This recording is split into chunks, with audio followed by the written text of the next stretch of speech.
Good morning. कक्षा 11 में बात चल रही थी वायुमंडल की संरचना की, जिसमें शोकमंडल, समताप मंडल,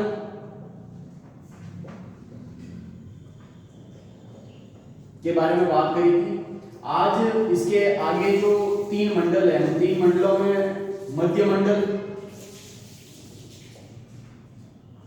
4 पे आता है आयन मंडल,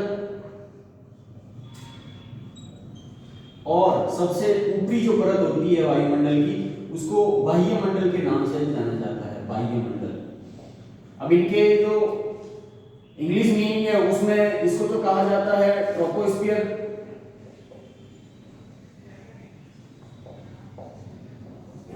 इसको कहते हैं स्ट्रेटोस्फियर,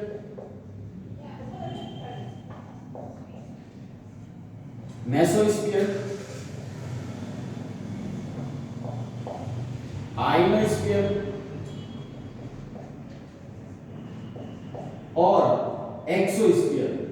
जो वायुमंडल है उसको अंग्रेजी मीनिंग में एक्सोस्फियर के नाम से जाना जाता है। कल हमने बात करी थी शोभमंडल व समताप मंडल के बारे में। आज बात करेंगे मध्य मंडल के बारे में। मध्य मंडल की जो ऊंचाई है, जहां समताप मंडल में ओजोन परत 1.5 किलोमीटर जो मैंने मोटाई बताई थी ओजोन परत की, उस ओजोन परत के समाप्त होने के बाद में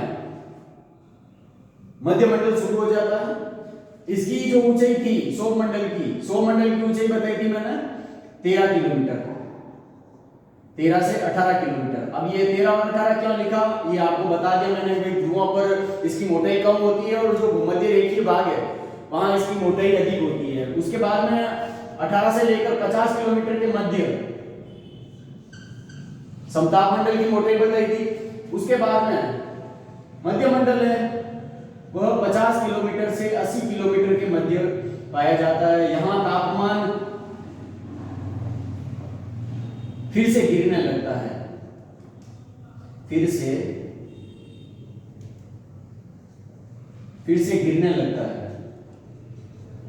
अब ये जो तापमान गिर रहा है इसका कारण होता है यहां जो तापमान गिर रहा है, उस तापमान गिरने के कारण यहां वायु का स्थिर रहना है, वायु का स्थिर रहना। मध्य मंडल है, मध्य मंडल में जैसे जैसे आप ऊंचाई की तरफ जाएंगे, समताप मंडल में समताप था, जितना तापमान समताप, इसीलिए इसको समताप मंडल कहा जाता है। जितना तापमान यहाँ माइनस में चला गया था वही तापमान रहता है स्थायी, और उसके बाद में फिर से तापमान मध्य मंडल में गिरने लग जाता है। लेकिन इसकी जो सबसे ऊपरी परत होती है मध्य मंडल की, जहां 80 किलोमीटर के आसपास आप पहुंचेंगे तो वहां आपको 1100 डिग्री सेल्सियस तापमान देखने के लिए मिलेगा। यह तापमान सर्वाधिक आपको मध्य मंडल में ऊपर की तरफ जाएंगे तब मिल जाएगा। फिर आता है आयन मंडल या फिर आयनोस्फीयर। अब ये जो आयनोस्फीयर है इसको रेडियो मंडल भी कहा जाता है। रेडियो मंडल इसलिए कहा जाता है क्योंकि यहाँ के जो गैस के कण हैं, यहाँ गैस के जो कण हैं वह आवेशित होते हैं, विद्युत आवेशित, विद्युत आवेशित। अब ये विद्युत आवेशित होने के कारण यह आयन का रूप धारण कर लेते हैं, आयन। इसीलिए इसको आयनोस्फीयर कहा जाता है। यहां सबसे पहले रेडियो तरंगों का परावर्तन हुआ था, इसी कारण इस आयन मंडल की जानकारी प्राप्त हुई थी। सबसे पहले जो रेडियो तरंगें प्रसारित की गई थी वह रेडियो तरंगें आयन मंडल में टकराकर वापस धरती पर पहुंची, इसीलिए इसको आयन मंडल कहा गया। अब ये विद्युत आवेशित होती है, यहाँ पर जो गैस के कण होते हैं वह विद्युत आवेशित होते हैं, इसीलिए वह आयनों का रूप धारण कर लेते हैं, विद्युत आवेशित होने के कारण आयन का रूप। तो इस प्रकार आयन मंडल हो गया। उसके बाद में बाह्य मंडल है, इसकी मोटाई अब यहाँ 80 किलोमीटर से जो आयन मंडल है उसकी मोटाई 80 किलोमीटर से 400 किलोमीटर के मध्य पाई जाती है। बाह्य मंडल है उसकी मोटाई 400 से लेकर 1000 किलोमीटर तक कुछ वैज्ञानिकों ने मानी है, लेकिन ये जो 1000 किलोमीटर है यह गलत है। जो 400 किलोमीटर है उससे ऊंचाई पर जैसे जैसे जाएंगे, यह आयनमंडल हो गया। अब ये जो वायुमंडल है, अब ये वायुमंडल किस प्रकार है, इसमें जैसे जैसे ऊंचाई पर जाएंगे वैसे वैसे हवा विरल होती जाएगी, जो गैस है वह विरल होती जाएगी, बहुत कम मात्रा में आपको गैस देखने के लिए मिलेगी और अंतरिक्ष में विलीन हो जाएगी अंततः अंतरिक्ष में। तो इस प्रकार ये जो गैस के कण है वह अंतरिक्ष में विलीन हो जाते हैं, इसीलिए यहाँ जो वायुमंडल है वहाँ गैसों का आवरण बहुत कम देखने के लिए मिलता है, गैस आवरण कम होता है। तो इस प्रकार ये जो वायु की संरचना है उसमें सौरमंडल, समताप मंडल, मध्य मंडल, आयन मंडल और वायुमंडल का आपके कोर्स में विवरण दे रखा है। फिर से मैं आपको बता देता हूं, ट्रोपोस्फीयर में 13 किलोमीटर से 18 किलोमीटर इसकी ऊंचाई होती है।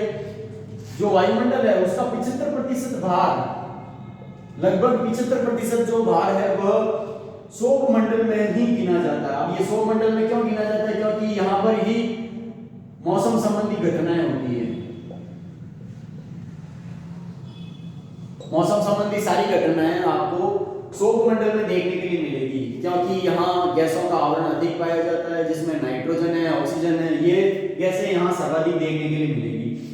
इसकी जो ऊंचाई है वह 13 किलोमीटर ध्रुवीय भागों में है, 8 से लेकर 13 किलोमीटर, और जो 13 से लेकर 18 किलोमीटर लिखा हुआ है यह है आपके भूमध्य रेखा पर, जो इक्वेटर है वहां आपके सर्वाधिक जो ऊंचाई है सौरमंडल की, उसकी ऊंचाई 18 किलोमीटर भूमध्य रेखा पर देखने के लिए मिलती है। इसके बाद में इसकी जो सबसे ऊपरी परत होती है जो सौरमंडल को समताप मंडल से अलग करती है, उसको कहा जाता है सौर सीमा।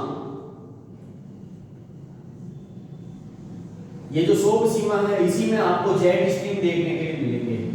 जेट स्ट्रीम जो पश्चिम की तरफ हवाएं चलती है सौरमंडल में 13 किलोमीटर की ऊंचाई पर, 13 से लेकर 16 किलोमीटर की ऊंचाई पर जो हवाएं पश्चिम की तरफ मूव करती है उनको नाम दिया गया जेट स्ट्रीम, जिनकी गति 240 किलोमीटर प्रति घंटा होती है। जेट स्ट्रीम सौरमंडल की जो ऊपरी परत है सौर सीमा, वहां पर आपको जेट स्ट्रीम हवाएं देखने के लिए मिलेगी। और सारी जो मौसमी घटनाएं हैं, चाहे वह बादल बनना है, बादल गरजना है, बारिश होना है, तूफान है, चक्रवात है, सभी जो मौसमी घटनाएं होती है वह सौरमंडल में होती है। उसके बाद में समताप मंडल है। समताप मंडल में ओजोन परत पाई जाती है, इसीलिए इसको रक्षा कवच का नाम दिया गया। अब इसकी ऊंचाई है वह 18 से लेकर 50 किलोमीटर के मध्य पाई जाती है और यहाँ तापमान समान बना रहता है, इसीलिए इसको नाम दे दिया गया समताप। उसके बाद में मध्य मंडल है, यहाँ तापमान जो गिर रहा था, सॉरी यहाँ पर जो तापमान स्थिर बना हुआ था वह एक बार फिर से गिरने लगता है और अंततः ऊंचाई जो मध्य मंडल है, मध्य सीमा जो है, जो मध्य सीमा आयन मंडल और मध्य मंडल को अलग करती है, आयन मध्य सीमा, वहां आपको 80 डिग्री सेल्सियस तापमान देखने के लिए मिलेगा। उसके बाद में तापमान अचानक वृद्धि हो जाएगी, 1100 डिग्री सेल्सियस आपको तापमान आयन मंडल में देखने के लिए मिलेगा। यह आयन मंडल इसलिए कहा जाता है क्योंकि यहाँ गैस के जो कण हैं वह गैस के कण विद्युत आवेशित हो जाते हैं। अब विद्युत आवेशित होने के कारण उनको आयन नाम दिया गया और इसीलिए यहाँ जो मंडल है उस मंडल को ही नाम दे दिया गया आयन मंडल, आयनोस्फीयर। रेडियो जो तरंगे हैं वह रेडियो तरंगे यहाँ टकराकर पृथ्वी पर वापस प्रसारित होती है। इनको अलग अलग नाम भी दे रखे हैं, ई तरंग है, ये सॉरी ई परत है, एफ परत है, डी परत है, ये 3 परतों में बांटा गया है। फिर बाह्य मंडल है, बाह्य मंडल की ऊंचाई 400 किलोमीटर से लेकर 1000 किलोमीटर तक कुछ वैज्ञानिक मानते हैं। अब ये विरल ऊंचाई पर जैसे जैसे जाएंगे वहां पर आपको अंततः गैस विलीन होती हुई दिखाई देगी अंतरिक्ष में, क्योंकि वहां गैस के कण बहुत कम मिलेंगे और बहुत कम मात्रा में गैस वहां पाई जाती है, इसीलिए इसको वायुमंडल नाम दिया गया है। तो इस प्रकार आपके वायुमंडल की जो संरचना है वह आपके बुक में दे रखा है। धन्यवाद।